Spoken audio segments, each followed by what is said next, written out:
Oi, oi. Boa noite, irmãos. Graça e paz a todos. Irmãos, nós vamos voltar ao nosso estudo no livro de Tiago. E nós vamos...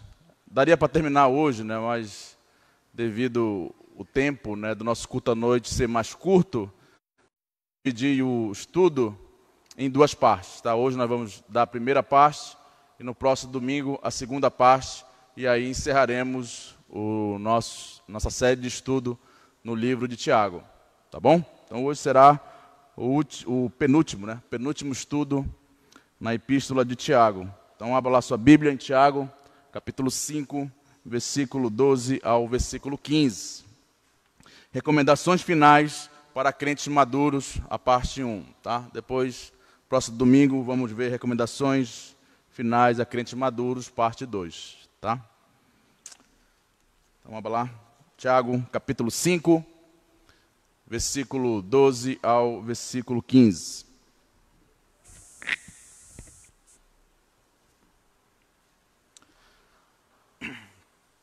Diz assim a palavra do Senhor.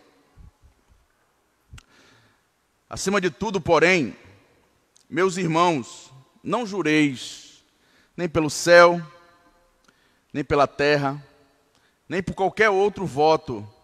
Antes seja o vosso sim, sim, e o vosso não, não. Para que não para não cairdes em juízo. Está alguém entre vós sofrendo? Faça oração. Está alguém alegre? Cante louvores. Está alguém entre vós doente? Chame os presbíteros da igreja, e estes façam oração sobre ele, ungindo com óleo em nome do Senhor. E a oração da fé salvará o enfermo, e o Senhor o levantará. E se houver cometido pecados, se lhe-ão perdoados. Amém? Vamos orar? Senhor, somos gratos a Ti pelo privilégio, Deus, do ajuntamento. Obrigado por estarmos aqui juntos pelo Senhor e para o Senhor. Obrigado, Senhor, por ter colocado no nosso coração a vontade de cultuar o Teu nome. Sair dos nossos lares, Deus, nessa tarde, para vir aqui à Tua igreja para cultuar o Teu nome. Muito obrigado, Senhor. Isso é a ação do Espírito do Senhor agindo na nossa vida e mostrando a necessidade que temos de cultuar o Teu nome em comunidade, como corpo do Senhor. E também, Deus, obrigado pelo privilégio da Tua palavra, esse livro na qual nós temos acesso a ele a qualquer momento no decorrer do dia, que é a Tua palavra, a Tua voz poderosa, o Teu manual, os Teus conselhos para os Teus filhos. Ó Deus, nos mostre agora a Tua vontade sobre nossas vidas e que o estudo, Pai, a mensagem dessa noite, seja a voz do Senhor falando aos nossos corações. Que o Teu Espírito, Deus, tenha total liberdade nesse momento para trabalhar no nosso coração. Que tire, Pai, do nosso coração tudo aquilo que venha querer impedir de ouvirmos a Tua voz, Deus. Então, que todos nós, estejamos cativos à Tua voz nesse momento e venhamos sair da Tua casa nessa noite, glorificando o Teu nome, porque só o Senhor é merecedor disso, Deus. Nos abençoe e nos guie nesse momento, é o que eu te peço, no nome de Jesus. Amém.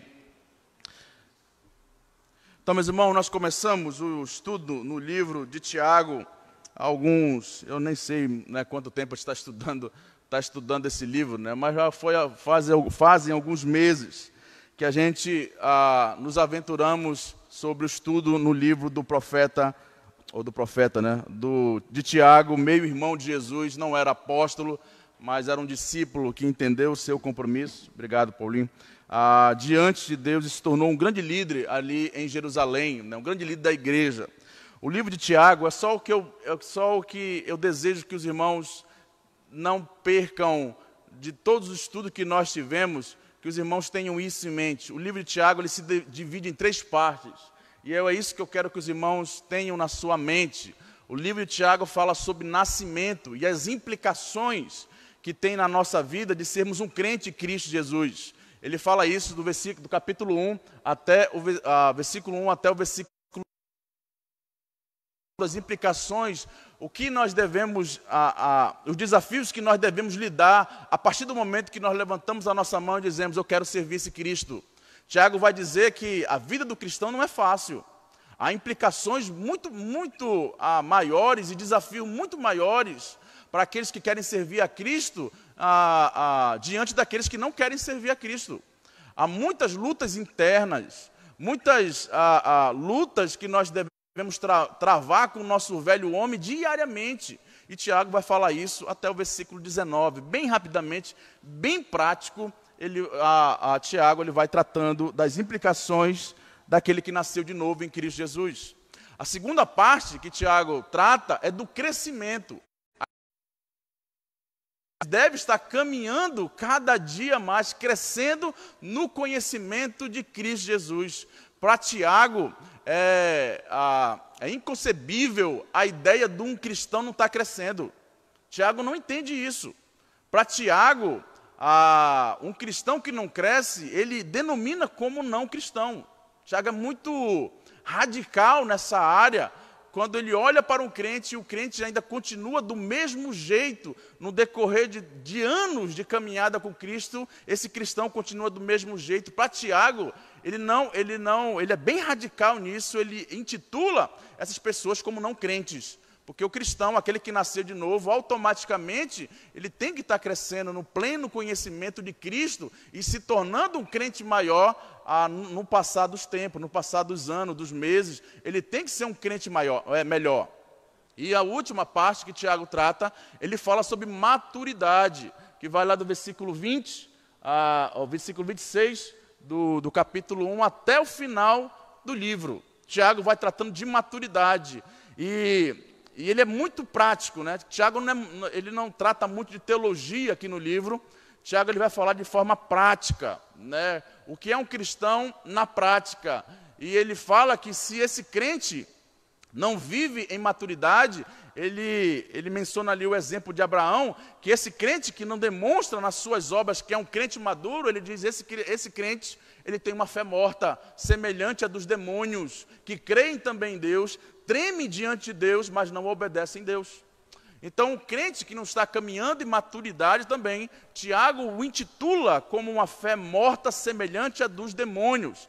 Automaticamente também, para Tiago, não é crente. Então, Tiago ele é muito claro e radical nesse ponto. Eu não sei se essa é uma característica de todo Tiago, também de querer ver, através dos frutos, o crescimento e a maturidade de cada cristão. Então é isso que eu quero que vocês decorem, tá? Que vocês aprendam, que vocês aprendam.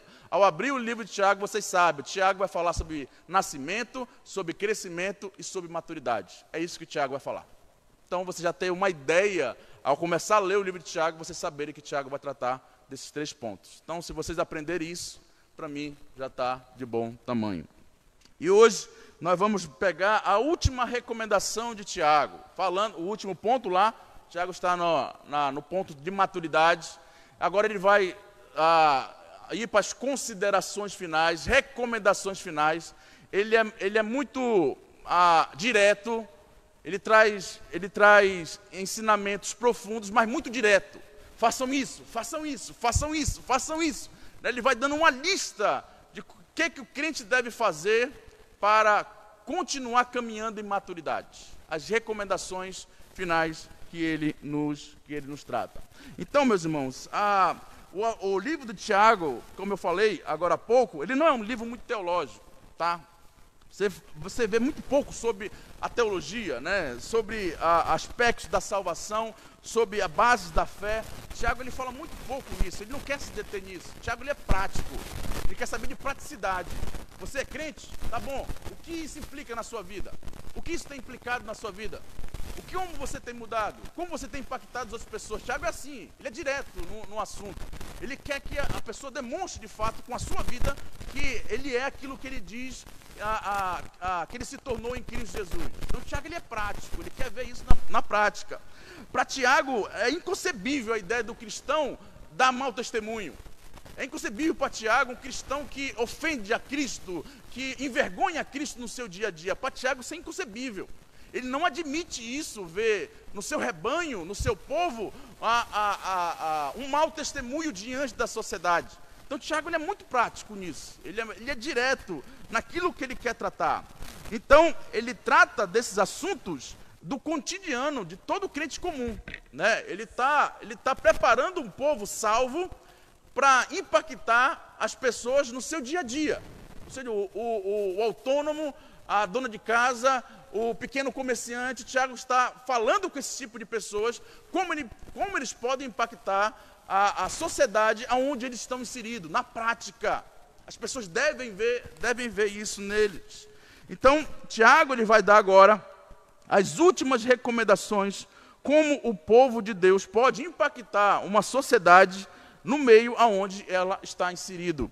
Meus irmãos, eu creio plenamente, se nós entendêssemos a vontade de Deus diante da vocação que Ele nos deu e fôssemos bênção no meio aonde eu estou inserido, o mundo com certeza estaria muito melhor. Já imaginou um empresário piedoso, o impacto que ele ia trazer no meio do grupo de pessoas onde ele está inserido? No meio dos outros empresários, já pensou um empresário temente a Deus, que quer levar a sua vida a sério com Deus?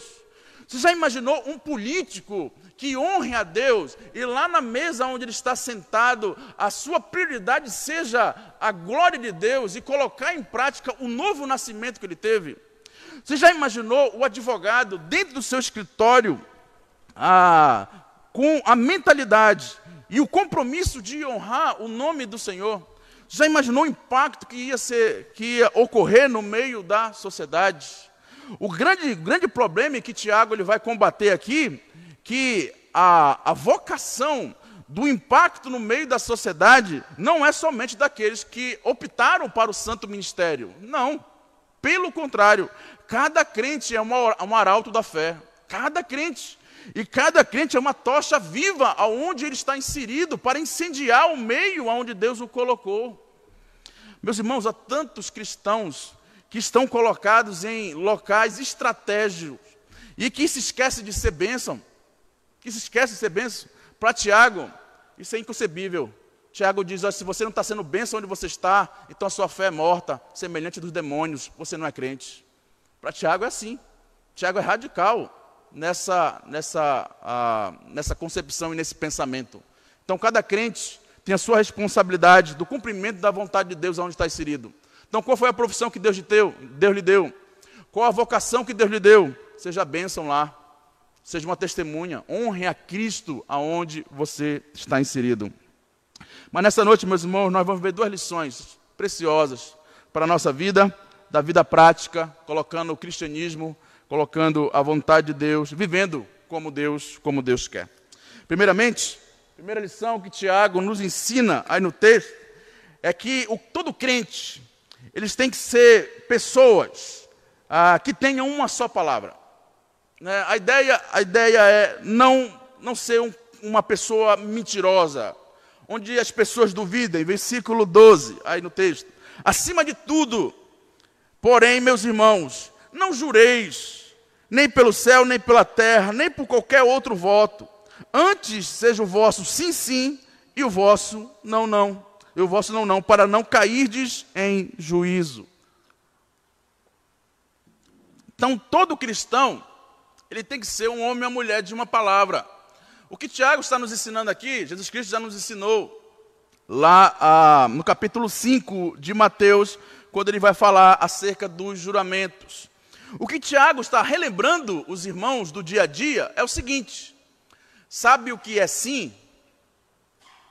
É sim. Sabe o que é não? É não. Pronto. Se diante de algum pedido você quer dizer sim, você diz sim. Se você quer dizer não, você diz não. Você não precisa justificar o seu sim e você não precisa justificar o seu não.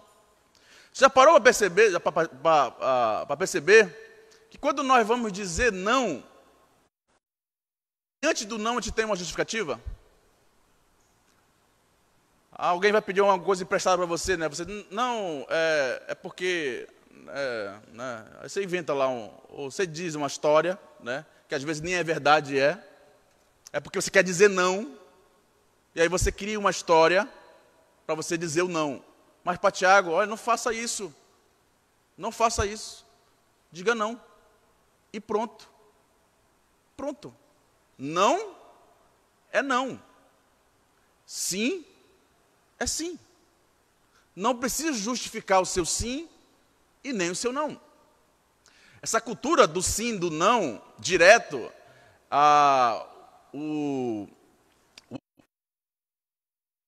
quando chegamos lá, eu fui pedir a bicicleta dele emprestado, né? Falei, era Walter o nome dele, né? Walter, me preste sua bicicleta. Ele, uma só palavra. Ele disse, não. Virou a costa e foi embora. E eu na minha cabeça, rapaz, que cara ignorante, cara. Olha como é que ele diz o não. Porque para eles, não é não. Pronto, ele não precisa justificar. Quando é sim, é sim. Você já percebeu que quando nós vamos justificar, nós caímos em juízo? Por quê? Porque na maioria das vezes a nossa justificativa é mentirosa. É mentirosa. E a gente não precisa cair em juízo. Se é sim, é sim. Se é não, é não. Quando nós vamos justificar, nós perdemos esses dois atributos de todo homem de Deus e de toda mulher de Deus. Nós perdemos a credibilidade e nós perdemos a autoridade. Principalmente quando a nossa justificativa, o outro descobre que era uma justificativa mentirosa. Aí nós perdemos a autoridade e a credibilidade. Não é não, meus irmãos. Sim é sim. Se dá, dá. Se não der, não dá. Nós não precisamos justificar. Nós não precisamos cair em juízo diante de Deus, porque quando nós mentimos, nós ofendemos primeiramente a Deus. E não o meu irmão primeiramente. Eu ofendo a Deus primeiramente. Então, Tiago está dizendo, olha, para todo homem comum e toda mulher comum, Tiago está dizendo, olha, se alguém quiser alguma coisa emprestada seu, se você deu a palavra para alguém, seja o sim e seja o não. Seja isso. Ele usa aqui a expressão, né? Não jureis, nem pelo céu, nem pela terra, ou por qualquer outro voto. A ideia é de você argumentar o seu sim e argumentar o seu não com expressões que você tem convicções, com argumentos que você tem convicções que são argumentos mentirosos, que você não vai cumprir, né, que você não vai conseguir colocar em prática. Então Tiago diz, não façam isso. Aí termina o texto dizendo aí, para não cairdes em juízo. Então quando eu tento enfeitar o meu sim e o meu não, eu corro um risco muito grande de cair em juízo. Muito grande. Então seja o sim, sim. Tiago está dizendo, olha, sabe o que é sim? É sim. E sabe o que é não? É não. Pronto. Você não precisa fazer um mapinha do sim para a pessoa. Sim é sim. Você não precisa também fazer um mapa do não. Não é não. E pronto, final. Essa é a palavra do crente. Para quê? Para que a nossa credibilidade e a nossa autoridade não seja colocado em dúvida. É sim, é sim. É não, é não. A segunda lição que Tiago nos ensina aí do texto é que a palavra do crente precisa ser sim, sim, ou não, não.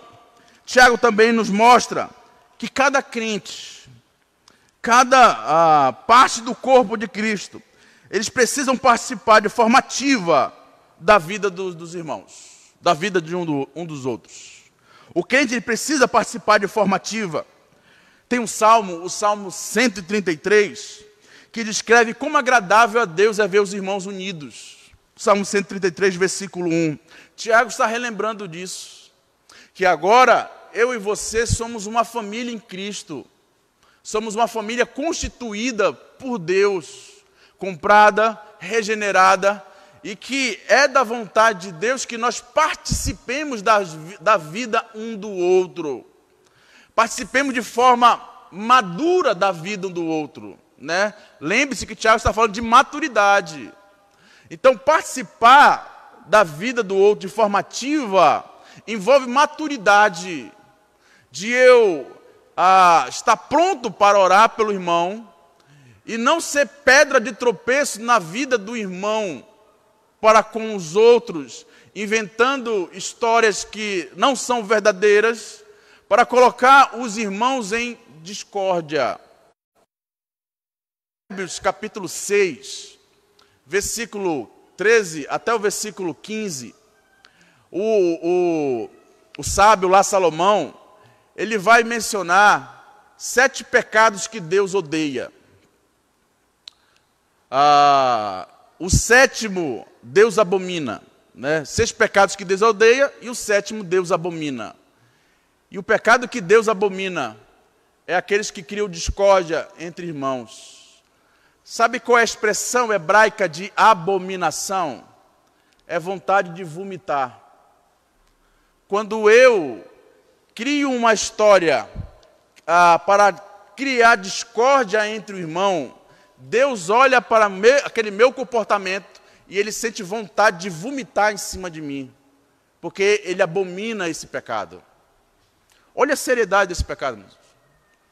Então, participar da vida um do outro é de forma madura, ao ponto de ser bênção na vida do irmão, de contribuir espiritualmente da vida do irmão, e não ser uma pedra de tropeço na vida do irmão. E essa contribuição e essa participação na vida do irmão envolve muitas vezes exortá-lo, repreendê-lo, envolve muitas vezes falar a verdade que vai doer. Envolve isso. Cristãos maduros têm essa concepção que aquele que é amigo de verdade, ele fala a verdade, doa o que doer. Então Tiago ele vai mencionar que o crente ele deve participar dessa forma na vida um do outro. E ele vai listando aí para nós quais são os momentos que eu e você temos que participar da vida dos outros. O versículo 13, ele diz, olha, você deve participar da vida dos seus irmãos quando os seus irmãos estiverem sofrendo. Diz aí, está alguém entre vós sofrendo? Faça oração. Então, como eu vou saber que o irmão meu está em sofrimento, em angústia, em perturbação? Quando eu participo da vida dele. Quando eu estou próximo dele. Quando eu me preocupo com ele. Quando estou ali, pronto para ajudá-lo. E só quando eu estou próximo do meu irmão é que eu vou saber quando ele está sofrendo. Se eu não estiver próximo dele, eu não vou saber do seu sofrimento. Então o Tiago lhe diz, olha, você deve participar da vida do seu irmão quando o seu irmão estiver sofrendo. E quando o meu irmão estiver sofrendo, o que é para mim fazer? Tiago nos orienta. Se está alguém sofrendo entre vós, sabe o que vocês fazem? Vocês não fazem fofoquinha por aí, não. Você não cria discórdia, não. Sabe o que vocês fazem? Vocês orem. Orem. Façam uma corrente de oração. Compartilhe com os irmãos maduros. E que você tenha consciência que esses irmãos maduros vão estar orando pelo irmão que está sofrendo. O irmão que está triste, angustiado, passando pelo vale, passando pela angústia da alma. Sabe o que você faz? Você ora. Compartilha com os demais irmãos. Olha, vamos orar pelo nosso irmão que está sofrendo, angustiado, triste. Ore. A segunda, o momento onde eu devo participar, ser participante da vida do meu irmão, é quando o meu irmão estiver alegre. O versículo 13, a parte B diz, está alguém alegre? Olha o que nós devemos fazer, cante louvores. A ideia aí de estar alegre é alguma conquista que o irmão teve, alguma bênção que ele conquistou, alguma vitória na família. Então, você soube que o irmão teve uma grande bênção, recebeu, você vai lá comemorar com o irmão. Você canta louvores, você exalta o nome de Deus, pelo aquilo que Deus fez na vida dele.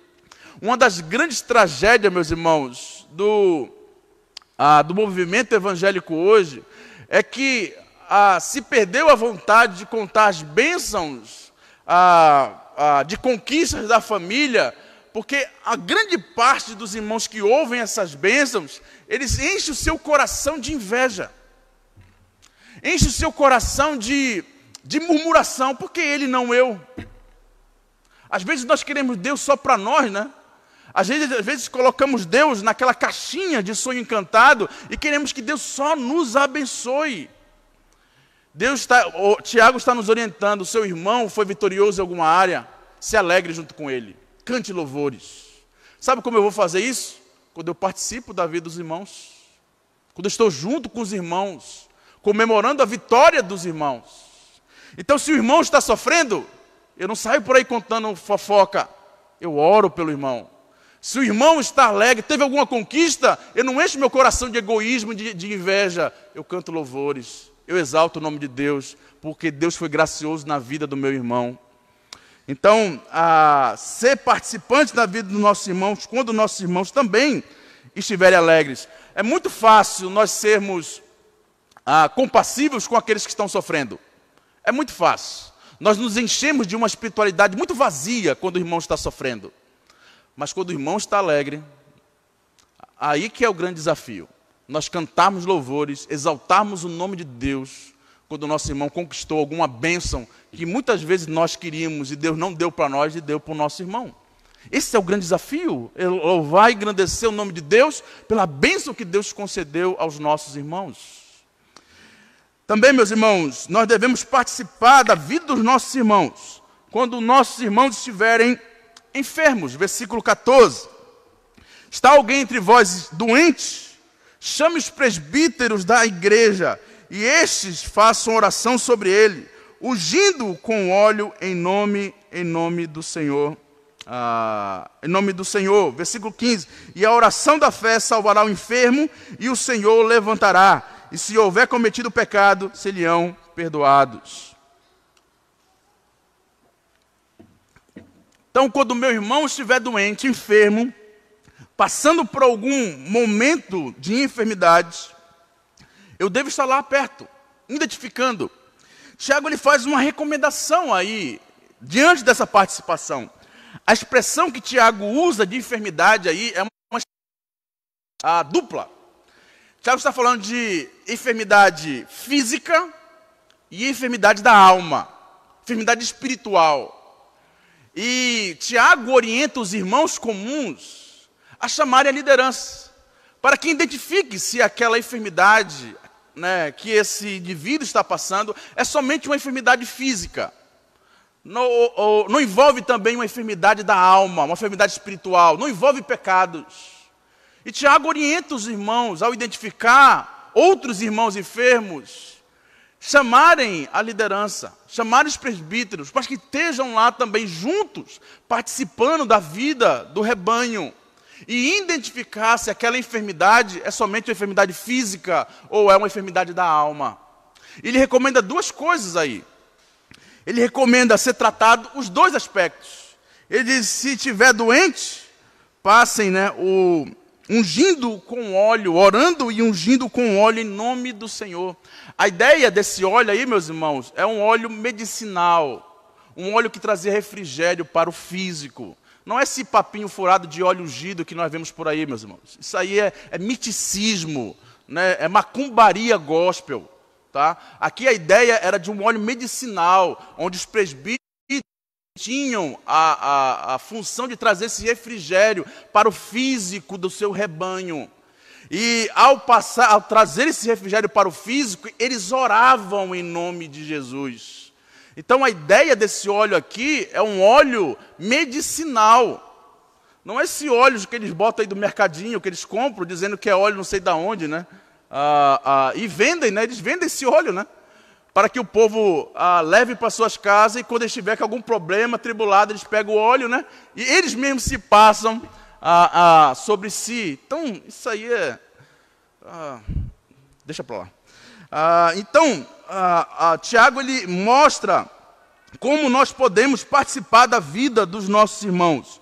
Quando nossos irmãos estiverem doentes, quando nossos irmãos estiverem sofrendo, quando nossos irmãos estiverem sofrendo, quando nossos irmãos estiverem alegres e quando nossos irmãos estiverem enfermos. A grande pergunta é, por que Tiago mandou chamar os presbíteros? Porque quando fala da enfermidade, Tiago manda chamar os presbíteros. Há 3 motivos centrais aí, meus irmãos, porque Tiago orienta os irmãos comuns ao identificar um irmão enfermo, porque ele orienta os irmãos a chamarem a liderança, chamarem o pastor da igreja.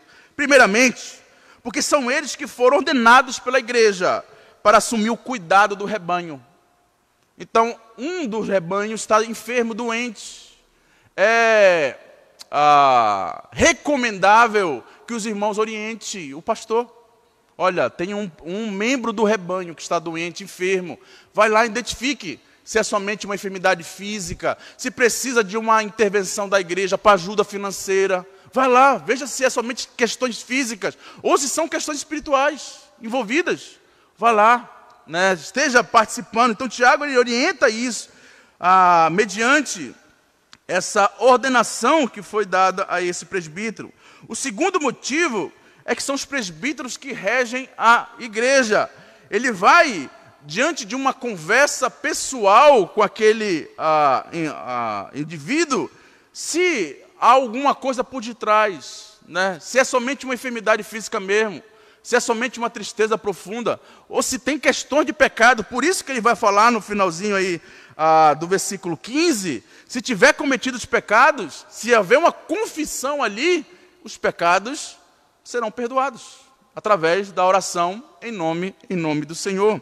Então, esse é o segundo motivo. Os presbíteros, eles regem a igreja, e ali na conversa, né, na confrontação, né, na exortação, aquele irmão que faz parte do rebanho pode dizer: não, pastor, o que ocorreu é que eu estou fazendo isso, né? Se houver pecados envolvidos, e ali o presbítero ora, o pastor ora, e o texto diz que seus pecados serão perdoados. E o terceiro motivo, meus irmãos, porque deve chamar os presbíteros, é que na presença dos presbíteros, o enfermo é incentivado, né, como eu disse agora há pouco, a confessar os seus pecados, né? Na observação, os presbíteros, o pastor vai identificar se tem pecados envolvidos, né? Se há algum tipo de pecados que precisam ser confessados. Tiago também, ele está direcionando, né, que quando tem aquele enfermo que já está no leito de morte, né, já está nos últimos suspiros, é recomendável que chame o pastor, e através ali de uma conversa, se precisa perdoar alguém, se precisa se acertar com alguém, se precisa confessar algum pecado, ali nesse momento de leito de morte, é recomendável, né, que o pastor esteja ali para interceder pela vida dele e que seus pecados, através de Cristo Jesus, sejam perdoados ali naquele momento. E principalmente aqueles familiares que não são crentes, né, que estão ali nos últimos momentos, né, a chamarem a liderança, chamar o pastor, para que faça o último apelo em relação à sua vida, à sua espiritualidade e à sua eternidade, né? Então, Tiago, ele recomenda os irmãos a chamar o presbítero para que tome, né, essa iniciativa, se é somente questões físicas, que traga refrigério, através da oração, né?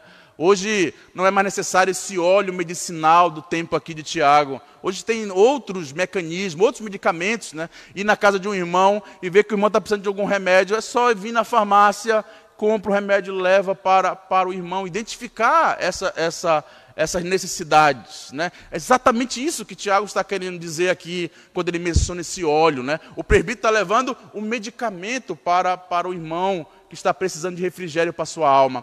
E ali ele ora para que Deus o cure, e se houver pecados, ore também pelos pecados dos irmãos, e ali o texto nos dá uma promessa: os seus pecados serão perdoados. Então, meus irmãos, nessa noite, eu e você aprendemos 2 lições preciosas e práticas para a nossa vida. Lições de crentes que são maduros, de crentes que nasceram de novo, e estão crescendo, e estão andando em maturidade. O cristão maduro, ele é homem e uma mulher de uma só palavra. Ele não cai em juízo. O cristão maduro, ele participa de forma ativa da vida dos seus irmãos. Ele está presente nos sofrimentos, na alegria e na enfermidade. Ele está presente nessas necessidades dos irmãos. E quando for necessário, ele chama o pastor, ele chama o presbítero, para que leve refrigério para a sua alma e refrigério físico também para o irmão. Apenas uma aplicação bem breve para nós. Essa frase é do Charles Spurgeon, orientando o seu rebanho da Igreja Batista Metropolitana da Inglaterra. E ele diz a seguinte coisa, falando para os irmãos: irmãos, se as feridas do teu próximo não lhe causam dor, a sua doença é pior do que a dele. Ele falando isso para o seu rebanho. Todos os irmãos em Cristo, dizendo: meus irmãos, se aquilo que o seu irmão está sofrendo e passando não lhe causa dor, não lhe comove, então a sua doença é a pior do que o irmão. É o que Tiago diz: uma fé morta, uma fé sem obra, semelhante dos demônios, uma fé vazia, uma fé inoperante, descrevendo que aquela pessoa não faz parte do rebanho de Cristo. Amém? Vamos orar, meus irmãos.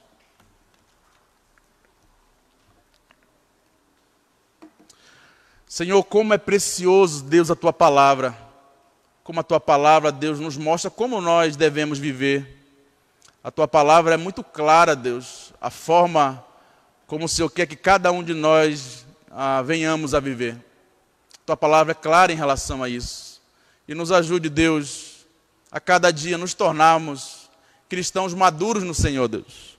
Um dia nós nos encontramos contigo, um dia o Senhor se revelou a nós, um dia o Senhor nos salvou, um dia o Senhor veio atrás de nós e nos tirou do lamaçal do pecado. Através, Deus, dessa salvação, o Senhor quer que nós venhamos a crescer no pleno conhecimento do Senhor. O Senhor quer também, Deus, que nós venhamos a amadurecer, nos tornar cristãos maduros. E ao nos tornarmos cristãos maduros, Deus, o Senhor quer que nós sejamos de uma só palavra, homens e mulheres de uma só palavra, para que nós não venhamos a perder a nossa credibilidade e a nossa autoridade. O Senhor quer também, Deus, que nós sejamos participantes da vida um dos outros, ajudando os nossos irmãos a crescerem e amadurecerem. Se os nossos irmãos estão sofrendo, Deus, a Tua palavra nos diz: ore pelo irmão. Se o nosso irmão está alegre, cantar louvores. Se o nosso irmão está enfermo, chamar a liderança da igreja para que identifique se a necessidade do nosso irmão é física ou espiritual. Ó Deus, que orientação preciosa para nós, Deus. Que nós venhamos colocar em prática nas nossas vidas, a partir de hoje, a partir de agora, demonstrando e mostrando que de fato pertencemos a Ti e que estamos caminhando em plena maturidade da nossa fé, Deus. Abençoe, Deus, os nossos irmãos aqui presentes, cuide de cada um e que a palavra do Senhor se faça valer também na vida de cada um deles, Pai. Assim eu te peço, no nome de Jesus. Amém. Meus irmãos, estamos chegando ao final do nosso culto, de louvor e de pregação da palavra. Os avisos da semana, tá, meus irmãos? Na terça-feira vai estar recomeçando novamente o culto de cadetes a jato, tá? Só que vai começar um pouquinho mais cedo, tá bom? Vai começar às 18 horas. Começava às 18h30, tá? Mas por causa do toque de recolher, vai começar um pouquinho mais cedo, às 18 horas. Então, você que é pai de adolescente, pai e mãe de adolescente, envie na terça-feira para cá, às 18 horas, que vai recomeçar novamente, com todos os cuidados, tá, meus irmãos? Com máscara, vai ficar álcool gel aí na frente, álcool 70, quando sentar separado, tá, com todos os cuidados, para que também eles estejam crescendo e amadurecendo, aprendendo, do Senhor. Quarta-feira, o nosso culto de oração e de estudo, 18h30, tá, mas está começando mais cedo. Quinta-feira, culto das mulheres, às 18 horas. E sábado, culto dos jovens e dos homens, tá? O dos homens aqui em cima, às 18h30, e dos jovens aqui na igreja, também às 18h30. Tá bom? Vamos ficar de pé e vamos orar. E após a oração, estarei encerrando o culto, tá, meus irmãos? E os irmãos estão liberados para desejarem uma boa semana um ao outro. Vamos orar? Senhor, muito obrigado, Deus, pela oportunidade que tivemos nessa noite de cultuar o Teu nome. Foi um privilégio, Deus, para nós exaltá-lo, glorificá-lo e reconhecer a Tua poderosa mão nas nossas vidas. Deus, nesse momento, Deus, queremos Te pedir que o Senhor nos conceda uma semana abençoada, Deus, na Tua presença.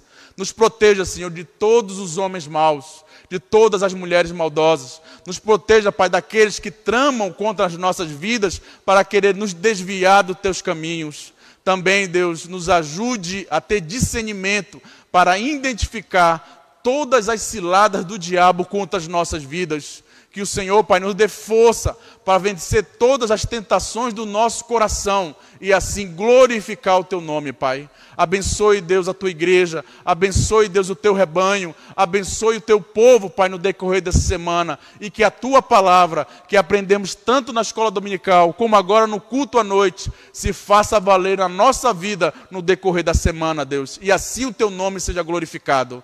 Ó Deus, nos leve aos nossos lares em segurança. Fique conosco, Pai, no decorrer dessa noite. E eu Te peço para todo sempre. No nome santo de Jesus. Amém. Boa noite, meus irmãos. Que Deus abençoe a todos. E uma boa